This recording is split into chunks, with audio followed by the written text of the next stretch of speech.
we are into digital commerce, digital platforms, digital technology, and digital fraud detections.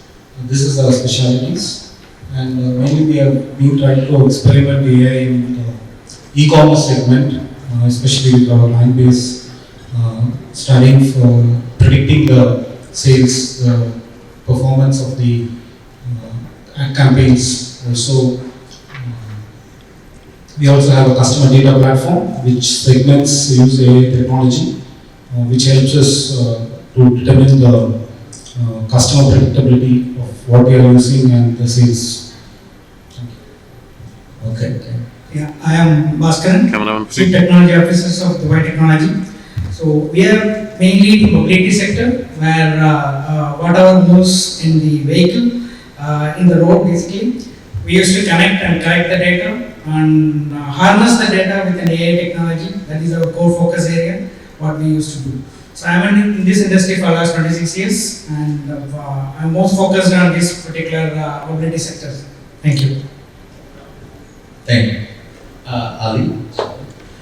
I'm Ali Shaddar, Regional Director of Zoho Corporation Middle East and Africa. We are a SaaS company. We build a lot of SaaS applications together. It forms a platform for businesses of all sizes and kinds to run their business in the cloud. AI is at the core of our offering, is a part of a good number of our applications, helping salespeople, HR teams, backend, and also search. So it's a part of our platform and allows businesses to actually make better decisions. Personally, I've wrote a couple of books on technology in the past few years. I'm an avid fan of bleeding edge technology and a believer in singularity as well. We'll get to that probably later today. Thank you. Steve? Thanks everybody for having us. Hello? Okay. Thank you all for having me. I'm Steven Serafin. I'm a managing partner at Paradigm, the innovation team that advised and designed Morning Brew, if you're familiar. I'm here representing Next Reality as one of the primary digital and business consultants, and look forward to getting into the discussion about AI and its effect on the market. Fantastic. Camera one free. My name is Bruce Porter Jr. Camera one I'm free. an early Bitcoiner. I've been in the space for a long time. We're a media partner here as well. And so if anybody is on our illustrious panel here as well would like to do an interview, we're doing those outside. As an early Bitcoiner, we've seen cybersecurity, front and center as it rolls out, as well as AI. So looking forward to sharing that information with everybody. The media brand is Washington Elite. It's WashingtonElite.com. We're also throwing a gala out at Expo 2020 on Thursday. And our company is Global Boost. And Global Boost is one of the original blockchains. And we primarily focus on consulting early stage technology startups. Thank you, Mr. Ruth. Well, it's an honor to have you guys on the panels and have some questions. I'm pretty sure that everyone here in this space has or thought about applying artificial intelligence into their technology. As far as Next Reality goes, it's we apply it, or we plan to apply it, just so we could leave a zero waste philosophy application with our technology. But we've also found that challenges, that's currently the trend, but the challenges and solutions are that and much more.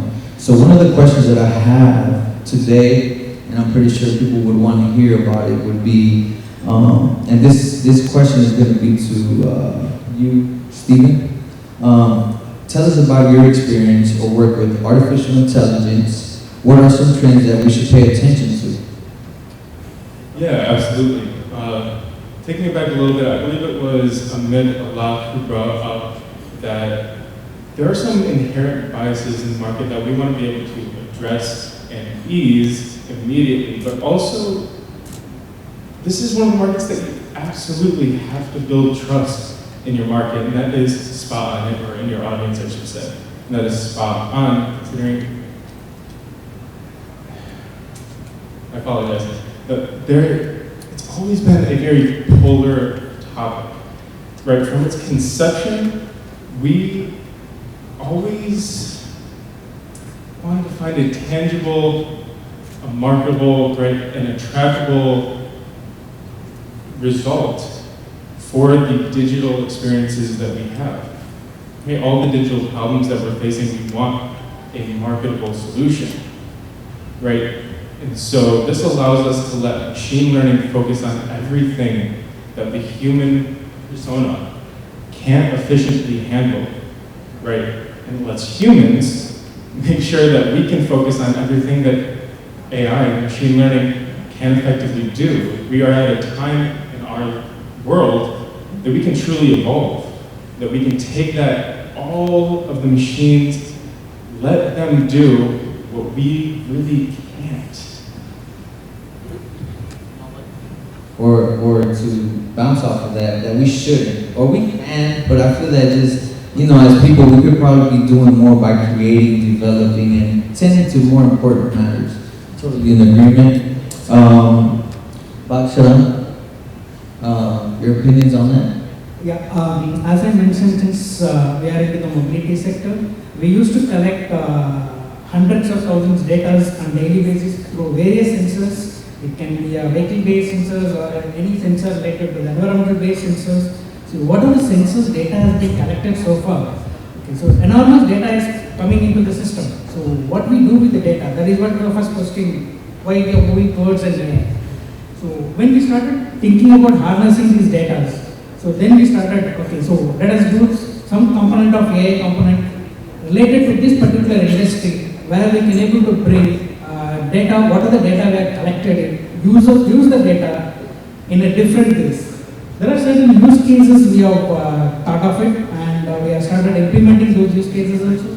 Like we harness these data into predictive modeling, where we can able to predict where the demand is coming in and where there is a less demand is there. With this prediction, there is a lot of business value has been increased. So unnecessary equipments or unnecessary sensors which has been using, all those things have been reduced. So the productivity of all the equipment is getting increased, and which in turn gives a good value to their business account. So this is what my experience in this industry, how we have harnessed the data and how we have converted that into a meaningful data which comes as an output to us. So that's about my experience in this data and AI. That's amazing. It's amazing. I think someone earlier has said, with great power comes great responsibility, right? And that's kind of like a segue into my next question. I had the honor of, introducing myself to some of the panelists and kind of picking their brain a little bit, right? And it was very interesting, not only to see where AI is going, but the trends.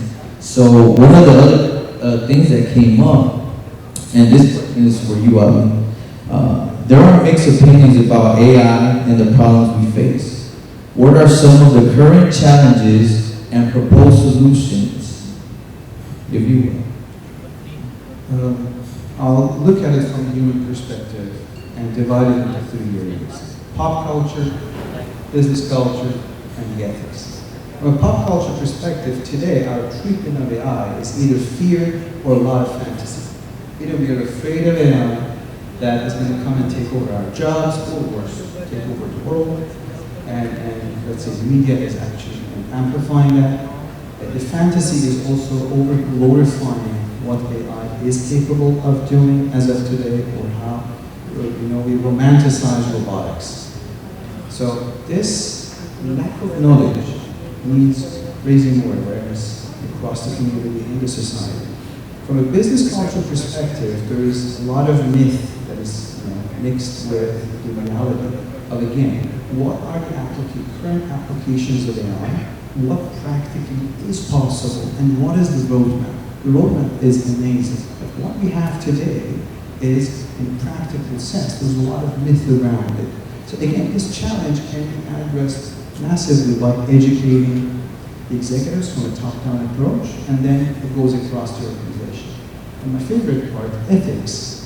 I believe as we go forward, AI is becoming a very sensitive area for ethics in terms of what an AI can do what people with all the power of different AIs can do, even with good intentions. We do not have literature in our history to deal with such immense power. The power of AI, the power of hardware and software is growing at an exponential level. And it is easy to predict that we will reach a point where that power is so immense that we need to have people in charge, either as regulators or ethics committees, etc., that take care of this very sensitive matter. Now, this is happening between now that we have this level of AI until artificial general intelligence, where we predict that AI will gain some level of consciousness. So we should do all of these way before we hit that milestone. Definitely. I think that's a great approach. And Bruce, so the question would be, there are mixed opinions about AI and the problems we face. What are some of the current challenges and proposed solutions that you would apply? Yeah, I mean, AI is, if you're not scared of AI, you're not paying attention. Yeah, for sure. I was laughing on actually the way I live in Washington, D.C. is where I say, but I actually live up the river right across in Alexandria. And, the Potomac River is nasty these days, and even just 30 or 40 years ago, it was clean enough for people to swim in. And, sooner or later, somebody's gonna design something, and it's probably going to be, half powered by AI, or half machine, and half live, and it's going to clean up the rivers. And then we're all gonna die. And that is, the reality of the possibility of what might happen. And it's something that we have to think about as we push it forward. I mean, yeah, you have to push it forward. Everything goes forward, so you have to push it forward. But they are going to be. AI is going to be smarter than us. It is going to do things that we're not capable of. It already is doing it. The solutions, though, that come out of it are absolutely amazing. And you look at some of the work that Elon Musk is doing, some of the work that some of the other leaders are doing. I always find it very fascinating to talk to people and interview people when I get to interview them that are into AI, because it's some of the brightest people in the world. So it's an amazing space, and buckle up. For sure. So I know you guys, with what you said, the whole ethics and everything, I kind of wanted to touch on that. Well, as far as, the things you should be watching out for, what do you think about that? So from the ethics and ethics point of view, if you see, AI is, in today's, just to take an example, today's session, most of the sessions were also over everywhere. So AI becomes very common now, and it was there already, but we were not noticing it. Now it's becoming more noticeable. So in terms of, if you take a social media, earlier they have the AI and machine learning was a process by itself for a long time. But now it becomes more seen, visible, and the term becomes more popular. So ethics point of what I feel is, if any company is going to implement an AI, they should have the transparency. Even with the employees or the customer, what is the going to do with this AI? What is the government is going to bring the data out, and how it is going to be used? I also feel that we should have like a privacy policy and AI policies with all the companies, which will very clearly define and disclaim that what the company is going to do with the data, because it's like a double-edged sword. You can use it otherwise like technology. So we need a perfect plan, a policy to be in place so we can regulate it. And also during our discussions later yesterday, basically, there is a ministry for AI in UAE. It's something which is in line with this ethics, and the government is part of it. So it is, we should have a body which controls how the AI can be used, because it is again privacy and the complete data is being used to not only to take decisions, it can predict what people are doing, it can be used in clear ways. So I think this should be a way forward in thinking of domain usage. Okay. I hear a lot of, I think preventative, right? I think that there should be a lot of structure or, having someone to at least overview before AI is implemented is what I keep hearing. What do you think? I want to add to the point what Mr. Anthony is saying about any company who is thinking about implementing AI, they should not go and directly jump into it just for a namesake saying that I am going to implement an AI. So define the use cases properly and check whether the secure data is available with you and then proceed for the implementations. So, because AI is accurate data, so data is going to be fueling it for this. So if you don't have sufficient data for you to predict for any organizations, so get this data available with you, then go for a use cases implementations. Otherwise, if you go for a normal way of implementation just for a namesake, it is going to fail and it is going to create a other side of drawbacks also, so that we have to be calculatively and in very planned manner we have to implement these AI concepts. So again, how far we are discussing about that AI can do this thing, all good things what we are talking about now, at the same time it can be used in a destructive method also. So that is another area which government is playing a major role for creating a governance for that and creating a control for it, and where it cannot be used as a destructive method. So that also we have to be very careful when we are going with an AI model predictions and AI using it in our organizations or any other part of use cases when we are going to implement it. So that's what is my takeaway.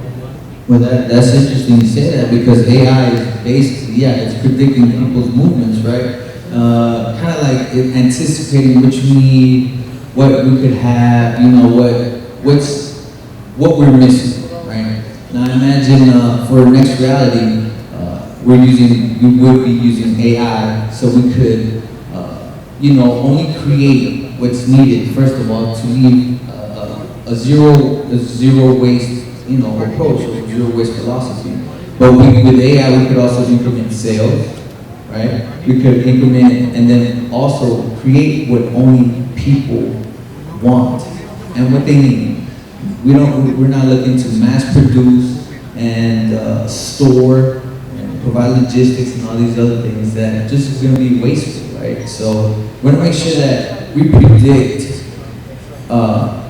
better human, to allocate better human resources to where it's mostly needed in our communities, in education, in health, and sales. To make companies more progressive, whether it's financing or banking or whatnot. And I totally agree with that mega data. How do you feed AI? Just keep using applications or services, software, wherever is needed. Now, with that information, given everything we've discussed in this panel, how do you see AI in the cyber age addressing or forming solutions in your business or company? Bruce? So that's obviously, as this panel went on, you start to think of all the things that make your life better, right? That it's doing, and even like the phone, right? You think about. I know the phone is listening, and so the Facebook ads come up for this, that, and the other. But I swear, sometimes I'm not even talking about it, and it shows me the ad that I'm thinking about.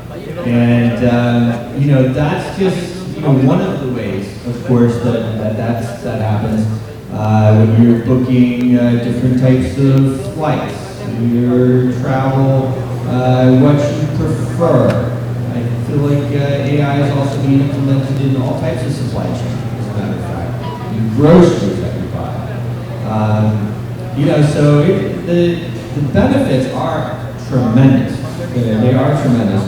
It's an interesting play when you throw in cybersecurity, because how does that hold up? You talk about obviously a blockchain background. People always say, well, as soon as the quantum computer comes, it's all over. And And I'm like, well, yeah, but as soon as the quantum computer comes, it's all over, you know what I mean? It's gonna, what, do you think your thing's gonna stand up, you know? No, of course not. So, it is interesting, what drives development? Of course, it's defense, and sex is really, but those are the two things that a lot of times drive development and drive innovation.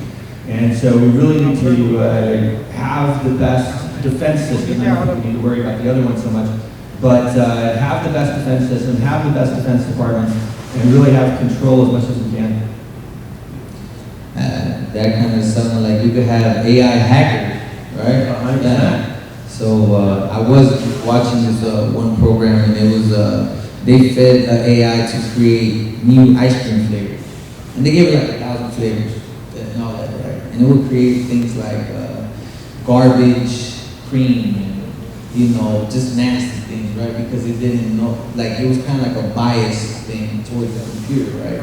And I think you had mentioned it earlier too, it being a ethical thing. So I believe bias would also, once you're creating the algorithm or the software or the code for AI, I think we also have to educate the programmers to do or to write it a certain way where it's actually helping, right? What do you think about that? Very true. I love what you said, because where we need to see AI or any technology for that matter to improve our lives, the basic levels of Maslow's hierarchy of needs, so we can stay up top. So shelter, security, population, and all of those food in AI is a big thing, and there's a lot of development happening there. The ethics of it is about what we collect. What does it mean to be a human being today? A part of it is traditionalism, so we have to probably review how we look at where we come from. A part of it is, okay, what is the cost of progress? At what point we're going to lose the definition of a human being? Because one of my areas of interest in AI is augmented AI. I love to have a virtual assistant that is a piece of software that can answer my emails, set up meetings for me, not to read my messages. It's ridiculous. In 2022, all these assistants reading my messages is shameful. I can read them myself. I want someone to make a decision based on my behavior, my history of answers, form a basic email and answer. That is where I want to see an augmented AI complete. We wouldn't need a secretary no more now, would we? Well, secretaries or assistants will have better things to do. The job of secretary will disappear, and people are going to, I don't agree with that. I think people who are now handling mundane work for other people, running around for them, can leave it to the AI and robots and drones, so they can get their laundry, they can set up the meetings, all of that. And those people can be educated. Working on it.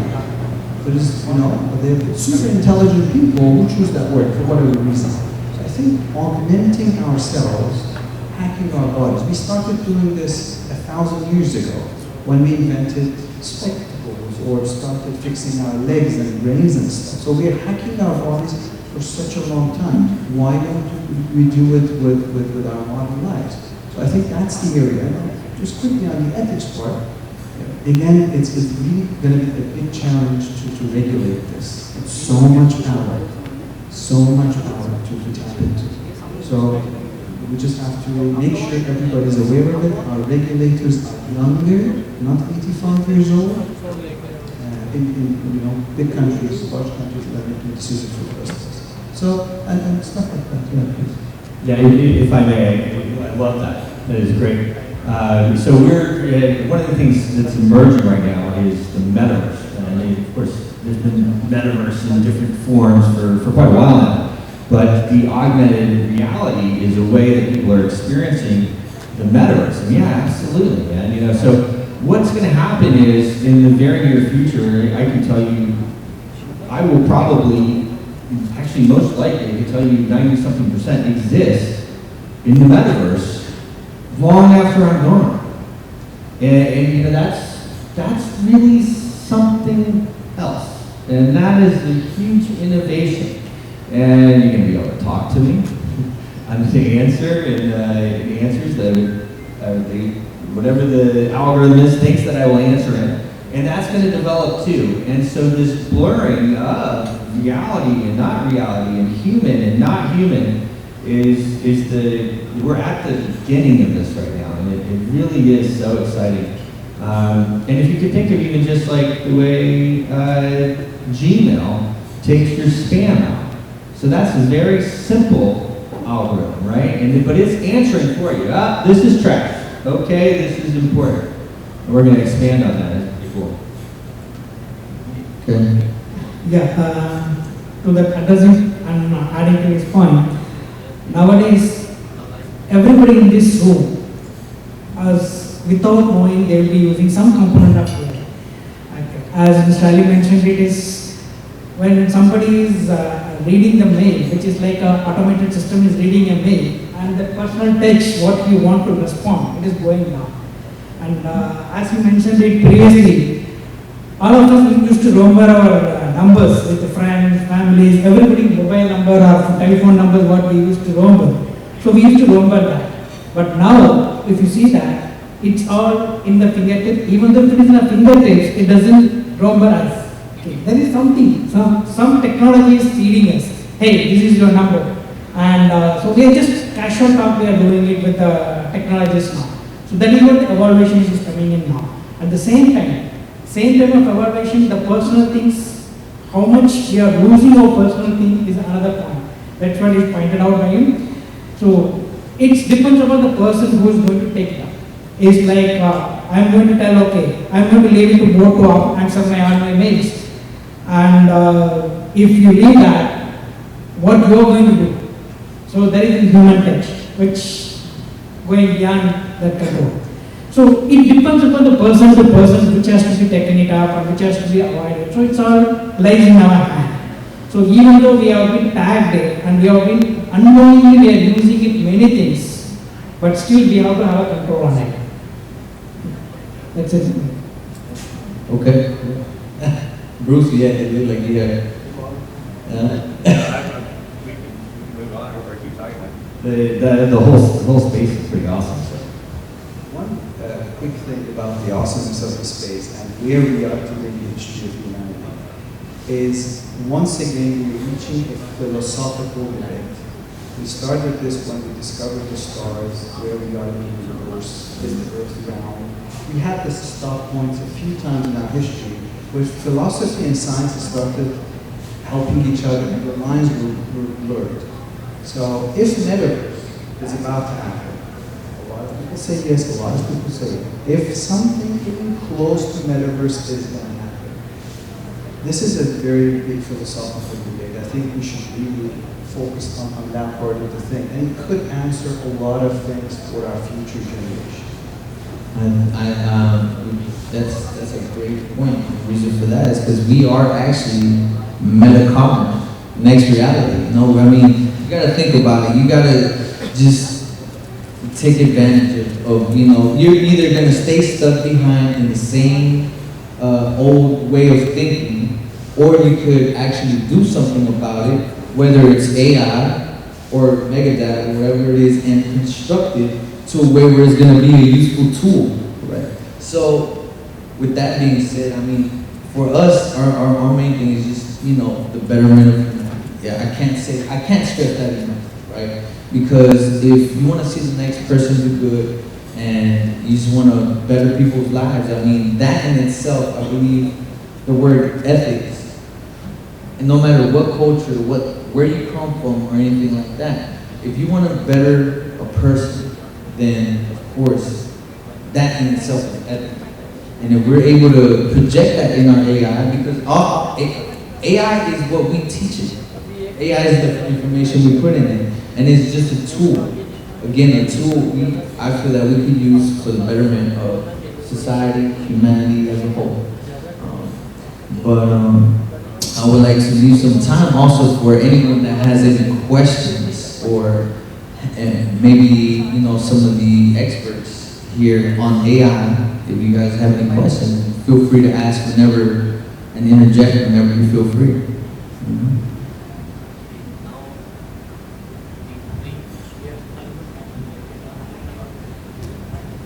I need a mic for me.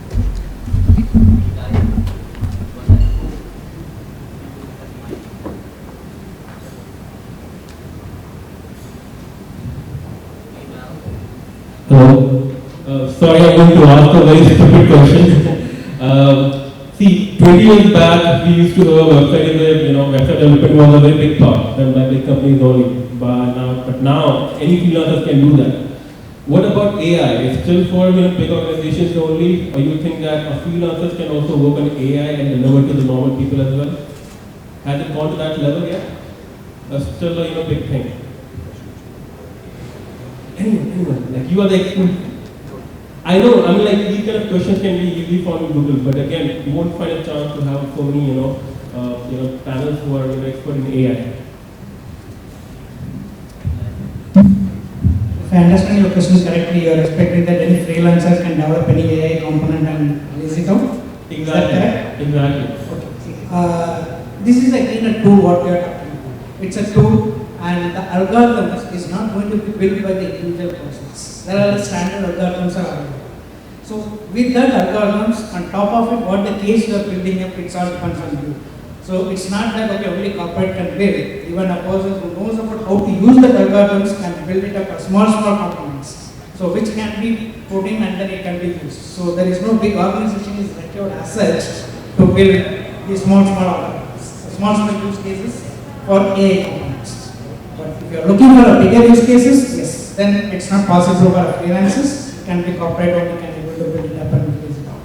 Again, even though his building is small as a freelancer, for him, he can be programming for that how to use it. But the data source, if you don't have a proper data source, you cannot able to do the programming. So if he source the data source, what is required for his use cases, yes, he can able to build it up about use cases for you. So it's not about the programming, it's all about logic as well when it comes to AI, right? Correct. Okay. The core logics which is belongs to AI, it's your algorithms which is going to be there. That algorithms are commonly available. Algorithms are available nowadays. So an open source algorithm it can be used. Okay. So if we go deep dive into the algorithm, then it comes to the bigger set of it. And that requires a more bigger team and bigger creating an algorithm. So those things are considered different areas. Using that algorithm, you can create your own use cases. So that's what I will do. A last stupid question. Sure, no, it's not a stupid question. Actually, this is the one which is there in everybody's mind actually. So everybody is talking about AI. A small programmer who comes out from a college, he will be thinking that okay, now the buzzword is an AI. Can you do something in AI without even learning anything? See, nowadays tools are available. So with that tools, the person who is having a little programming skills in a certain specific programming tool, they can able to do that. It's not an science right now. Thank you. Thank you.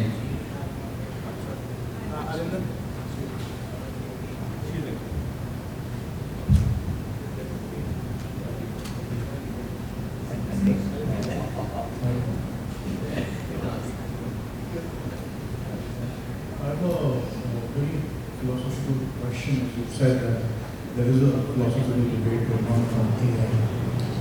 So, first of all, I want to make a comment like life itself is unpredictable, and that's why we enjoy it. So, do we really want to predict every aspect of what we do? And is that how we want to develop AI? No, this is actually very true. So, just repeating the question, is that do we want to predict everything via AI? Kind of ruin our lives, you remove the whole excitement. Exactly. I don't think that is the case.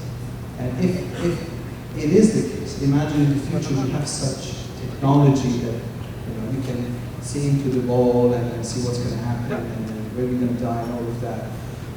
You have to have the choice of doing it or not. Even today, some people believe that you can have psychic powers or connect to the beyond and see what's going to happen in your future. Some people completely stay out of it. So you should have that ability. We're not talking about some sci-fi movie where you have this wristband and everything is decided for you. I don't believe it's going to happen, but this is just my belief. You have to wait and see what's going to happen. So that would answer that, I hope. That you have to have the choice. But one debate is that what will be the definition of life 50 or 100 or 200 years from now? We are evolving in a way that no biological species has been evolving. And we are adding things to ourselves, software and hardware, that forgetting phone numbers, the way our brain seems not capable of memorizing a single new phone number, it's like that memory block is blocked, is because we are directing our brain in a certain area.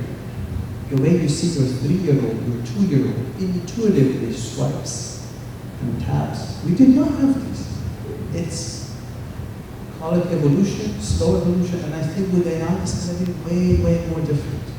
So I don't know what the definition of life is going to be in 500 years from now.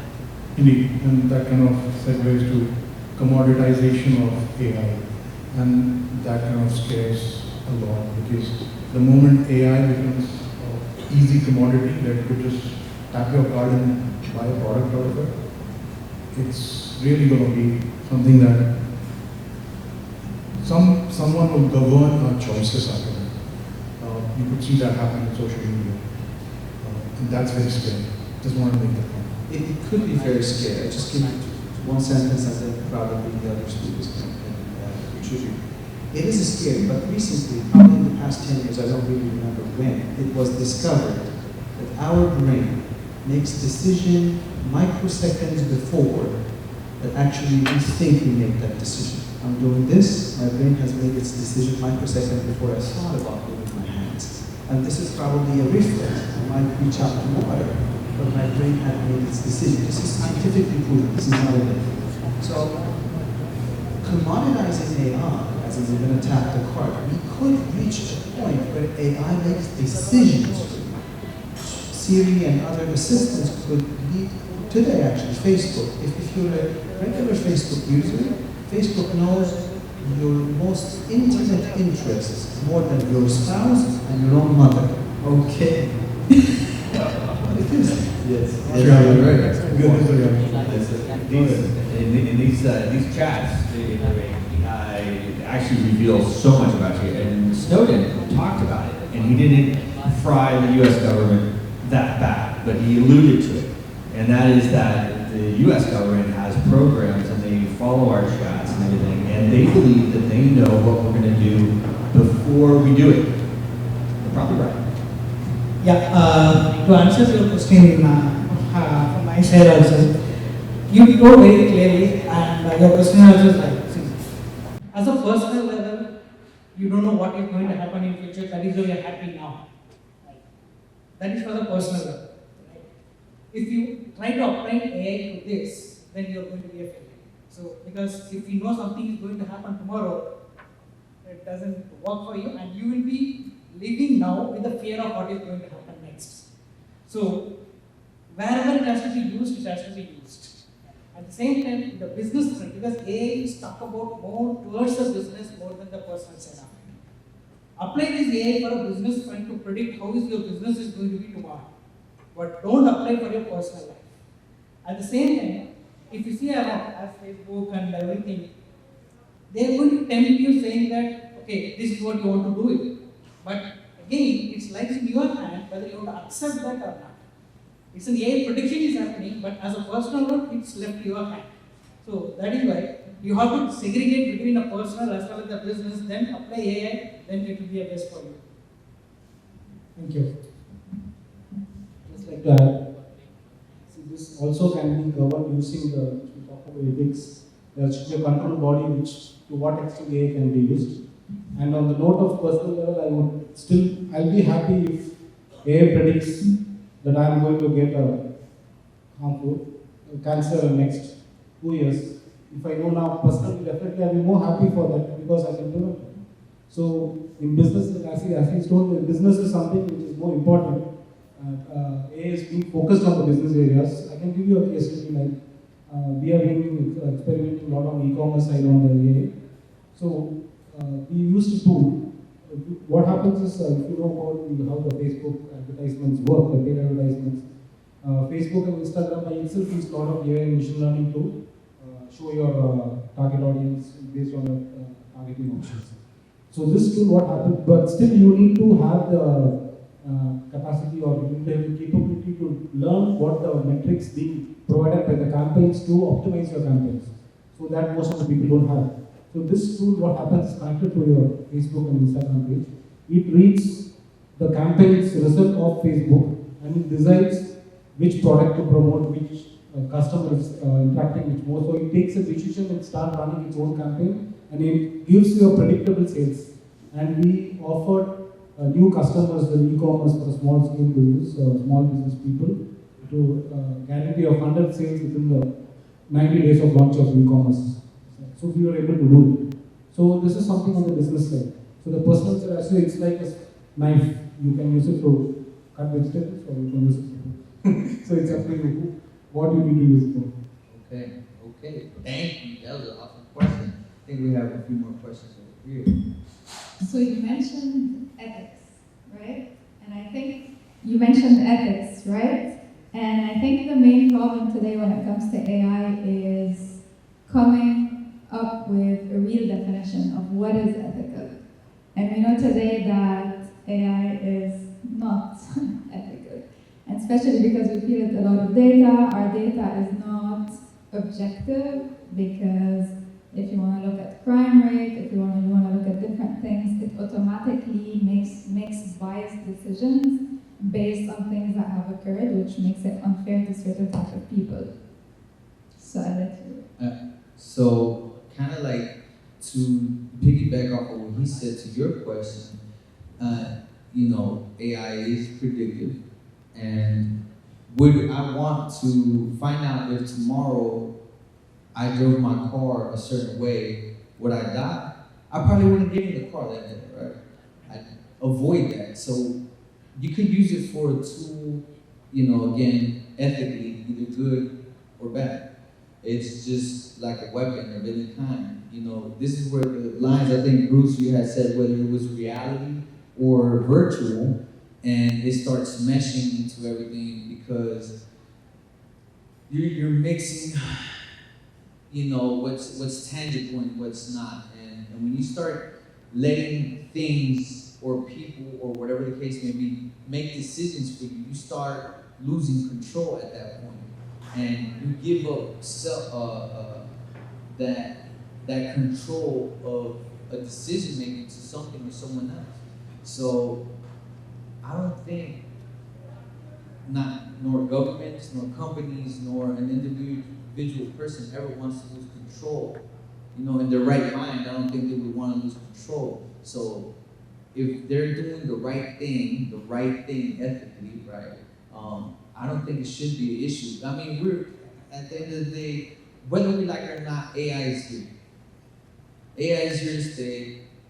So the best thing that we could do is give AI those tasks that we don't want to take, like email and laundry and for the bots and stuff, and let's teach our people how to better code AI, and they can learn things. Imagine what we could do with a community that could actually code and learn. And I know a lot of the countries, they spend a lot of money on education and programming and software and things like that. And that to me is incredible. I think we could definitely allocate a lot more resources and funding just for education. Now, what do you think about that? Absolutely, and let's remember that we are still figuring this out. We are in the first stages of the discovery. We're inventing it, but we're also in the first stages. When Alfred Nobel, he invented dynamite, he did not intend that to be used in the wars. He actually got the press on a soul-searching journey of that. or other people who came up with ideas, the intention in most cases, if not all, was really altruistic, to the benefit of the society and all of that. But we have to also remember that this immense power, this is the power of gods, mythical gods, if it really materializes to where we want it to be. So, with big power, with a lot of responsibility. We have to just be aware of that and train ourselves and our children and expect some sort of messing up down the road. It's going to happen. But let's just minimize it. Yeah. Question. This panel discussion has been great. It's a lot of questions. The coolest. This is the coolest one. Yeah, very interesting discussion. So, one thing I would like to say that first, let's learn ethics before learning AI, because that's very important. If we don't know what our ethics are, and we are basically just quoting it. Just for my understanding and a wider audience here, is it ethical to know? I completely agree that this is ethical to know that I'm going to get some land use after a while. But if, let's say, the company or the organization is going to know before me, that's unethical, right? So that's not always the case which is happening. Maybe wider audience is going to know before I know that this is basically going to happen, and that's unethical. If only I am getting to know that's a model which is basically just dealing with my data and giving prediction to me, that's completely okay, right? Because I'm gonna know, and then I'm gonna take decision based on it, right? Okay. Answer, and we'll have a short break with Bruce. I completely agree with your point that it's the cases like the health, which is not supposed to be known to the people and miscredited.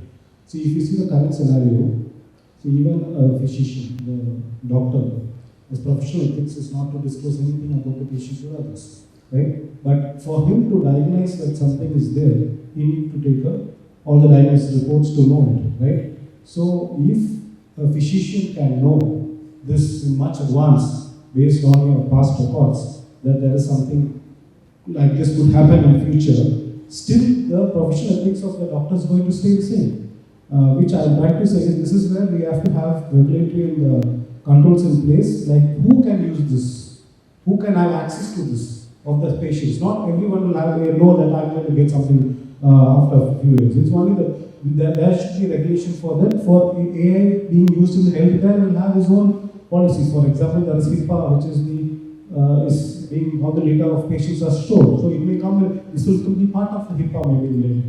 So this is how it will be. It's not that everybody will have access for all the data. It's not how it is going to be.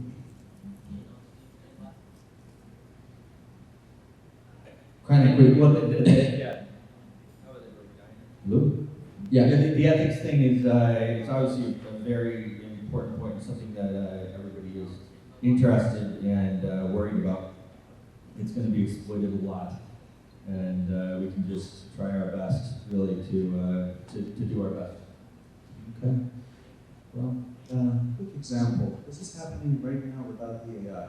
So you have something called patient and doctor confidentiality. An insurance company is not allowed to tap into that information. You know what they do? They go on social media, look at your activities. If you're a partier, if you have pictures with smoking and drinking, that might affect your policy. So you don't need AI to be ethical or unethical. It's not intrinsically has ethics or not. So you see that law, that regulation stops the abuse of confidential information. You can have the same in an AI ready or AI network. Yeah, I partially disagree by the way, because even if, let's say, doctor knows about this beforehand, he should not know about that it is me. Basically, a patient, he has the report, but doesn't need to know the person personally or the name of the person or the personal details so that he can identify. So that would make it even better, and the basically the reports and other what's going to happen can be predicted to the person itself. Is still the the decision making lies with the person, not with the. Of course. Great questions. Thank you for the assembly. Thank you for the questions that have been. So yeah, no. But I want to thank all the panelists, all the questions. Thank you. Bruce, Ali, Antonio, and Boston. I don't always have trouble with that, but I love it. You guys, thank you for your time, and we hope to do good things. Thank you.